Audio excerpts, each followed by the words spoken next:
Hey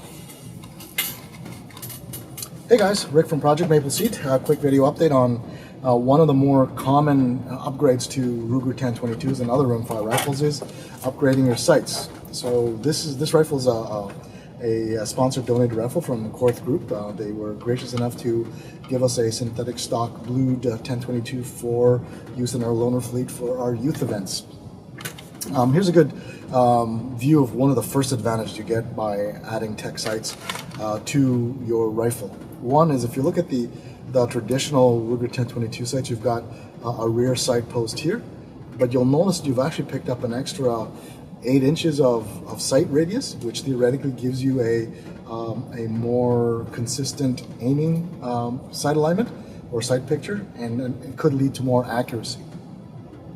The other advantage of tech sight is the fact that you've got better adjustments either in the front sight post or the rear aperture in terms of elevation and windage adjustments.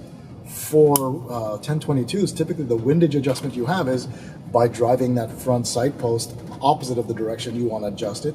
And windage is done by loosening one set screw and then moving that diamond up or down, kind of guesstimating where the point of change is. With tech sights, you've actually got calibrated notches that one rotation or another will give you a third or I think it's a third MOA. I'm not sure, I've got to read the instructions, but they're there and lets you fairly well fine-tune both the wind edge and elevation. Elevation is done by just rotating. Basically, you just push that in with either a tool or a 223 round and it'll click and adjust. The third advantage, and this is the one I love the most, is the fact that because it's an aperture sight, so actually it's not a notch, it's actually a hole drilled through the rear post, so it's an aperture.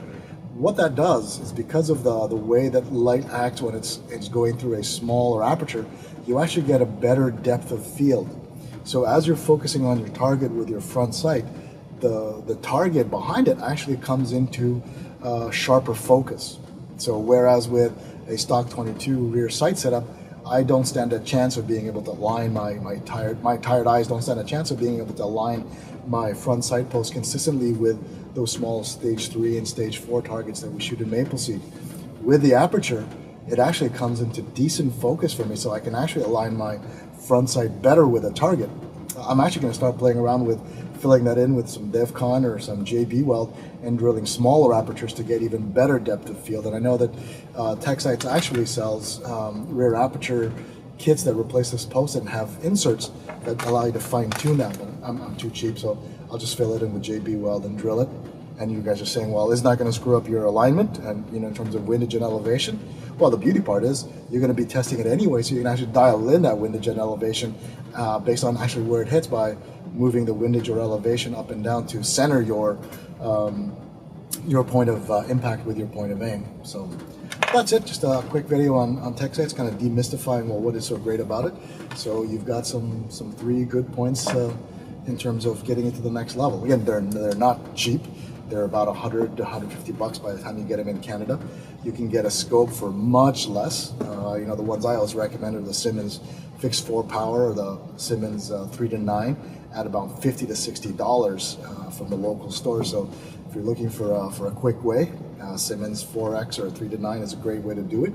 But if you're looking for more traditional, then the tech sights is the way to go. And also, I think it looks really nice. It's kind of your mini M1 Garand, if you will. So that's it. If you've got any questions, send us an email at info@mapleseedrifleman.com or post it on our Facebook group at Project Mapleseed. Anyway, that's it. See you guys on the firing line.